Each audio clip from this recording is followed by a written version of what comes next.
Happy Thursday, and thank you for joining me. And oh, I just realized that I didn't put any reminders on Facebook today.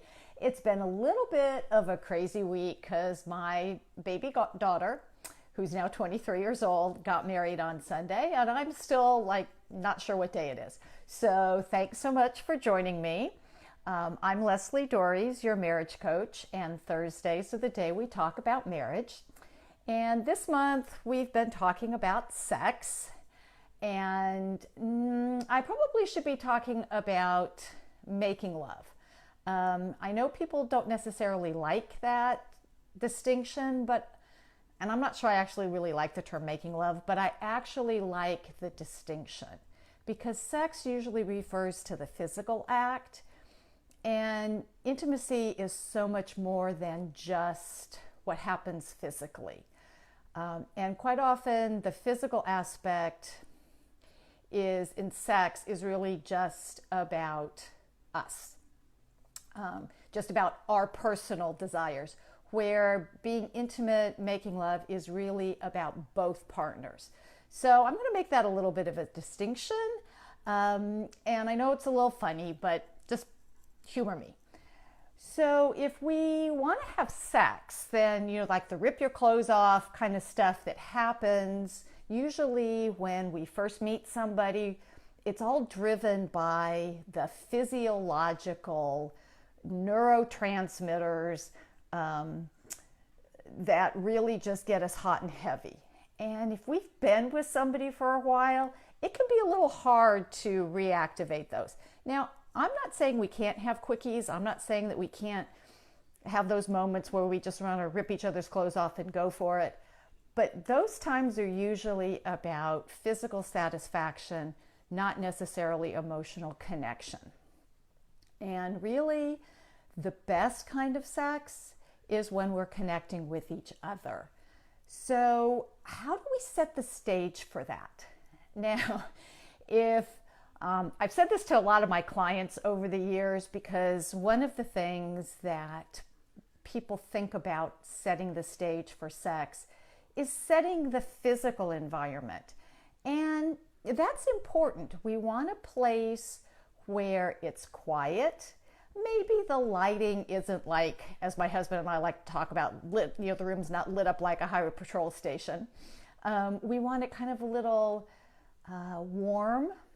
We want it maybe not really bright, maybe a little bit dim, enough to see each other, but not feeling like all of our flaws are totally exposed, because we want to feel comfortable. And very few of us are 100% comfortable with our physical selves. And if you are, great, fantastic, that's wonderful.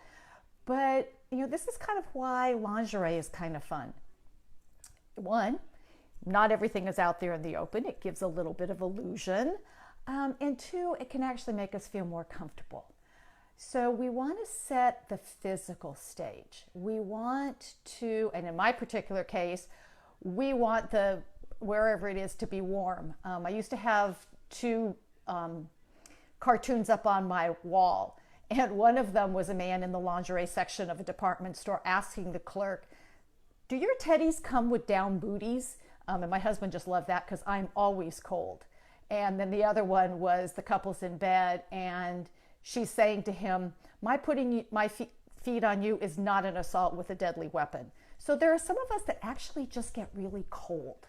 So we want to be physically comfortable so that we can relax, because if we're cold, we can't actually get into what's happening because we're just trying to keep ourselves warm. One of the things that's really also important in setting the stage for sex is setting the emotional temperature. We want to feel connected to each other. So setting the stage for sex isn't waiting until the last minute. Now, again, I'm talking in generalities, and sometimes that's fine. But if we're waiting until right before the lights go out on a night when we have to go to work the next day, we're not really giving ourselves the opportunity to enjoy each other, to indulge ourselves. This is why vacation sex usually tends to be pretty decent sex, is because we're away from the everyday, we're away from frequently our children. We are actually spending time together. And so setting the stage means taking the time. It means talking to each other.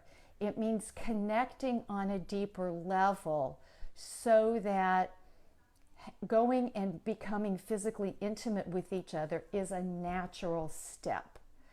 And I'm going to tell you, and believe me, my children are now grown. My daughter's just got married, but they were little once, and you have to be intentional.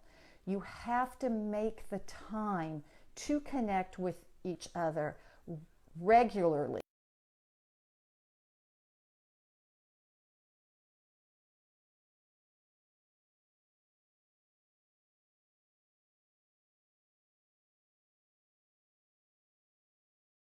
It's important to really talk to each other. Sometimes we just need to change up the time. Sometimes first thing in the morning, maybe set the alarm a little bit early. Sometimes if you can pull it off, come home for lunch or find some place to have lunch together where you can actually spend time and you don't have to worry about your children hearing you or whatever. But when we leave it to the very last minute, when we don't put much thought or much energy into it, we can still physically possibly enjoy it, but here's the deal. Chances are it's not the emotional connection that most of us are looking for. And when we don't make it special, when we don't make it fun, when we don't really enjoy it, then there's a tendency to put it on the back burner. And physical intimacy is one of the reasons why we are with our partner in the first place. And we want to keep that going, especially during the years when we can be so distracted. So setting the stage means making the time, knowing what the other person enjoys. Like in my particular case, I need to be warm. It's not leaving it for, right before somebody falls asleep. Women have a really hard time with that, guys, just to let you know. It's not that we're going to say no, but it's going to be those times when maybe we don't enjoy it quite as much as we should. And I'm not talking about doing anything elaborate. I'm not talking about doing anything that makes anybody uncomfortable.